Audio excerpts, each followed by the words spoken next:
All right, it was Fed week. All eyes this week, not just here in the US, but globally, were fixed on Wednesday's Fed announcement and the 2:30 press conference with Jerome Powell. Would they announce their increase to the federal funds rate, their short-term benchmark rate?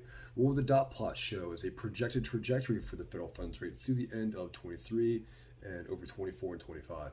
And what would Jerome Powell say about all the uncertainty and chaos surrounding our banking sector? Now, ultimately, the Fed did increase their federal funds rate by a quarter. Not unexpected, was already forecasted well ahead of time. The dot plot did show an uptick, so potentially one more hike and then being held steady through the end of the year, so a little different than market expectation.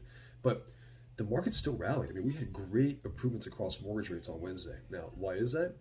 Contained within the 2 o'clock press release was a change in verbiage, a potential sign that there might be an end to the Fed's policy tightening.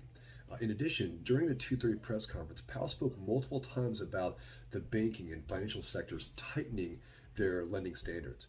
I mean, credit and lending availability has a direct impact on economic expansion and ultimately on inflation. So if banks are becoming more restrictive, if they're lending less, then this could potentially have the same impact as a Fed rate hike when it comes to slowing the economy and putting downward pressure on inflation. Now, I do think the markets and the Fed are playing a little bit of chicken when it comes to these, expectations. The Fed's dot plot forecasted potentially a hike and then being held through the year, and the markets aren't really buying it.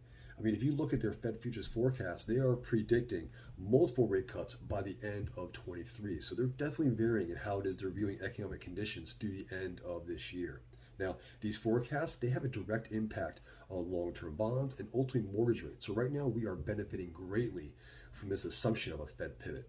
But hey, it's all going to come down to inflation. This week brings us PCE, the personal consumption expenditure. This is the Fed's favorite with regards to inflation metrics. So we'll have to wait and see what Friday is going to bring us.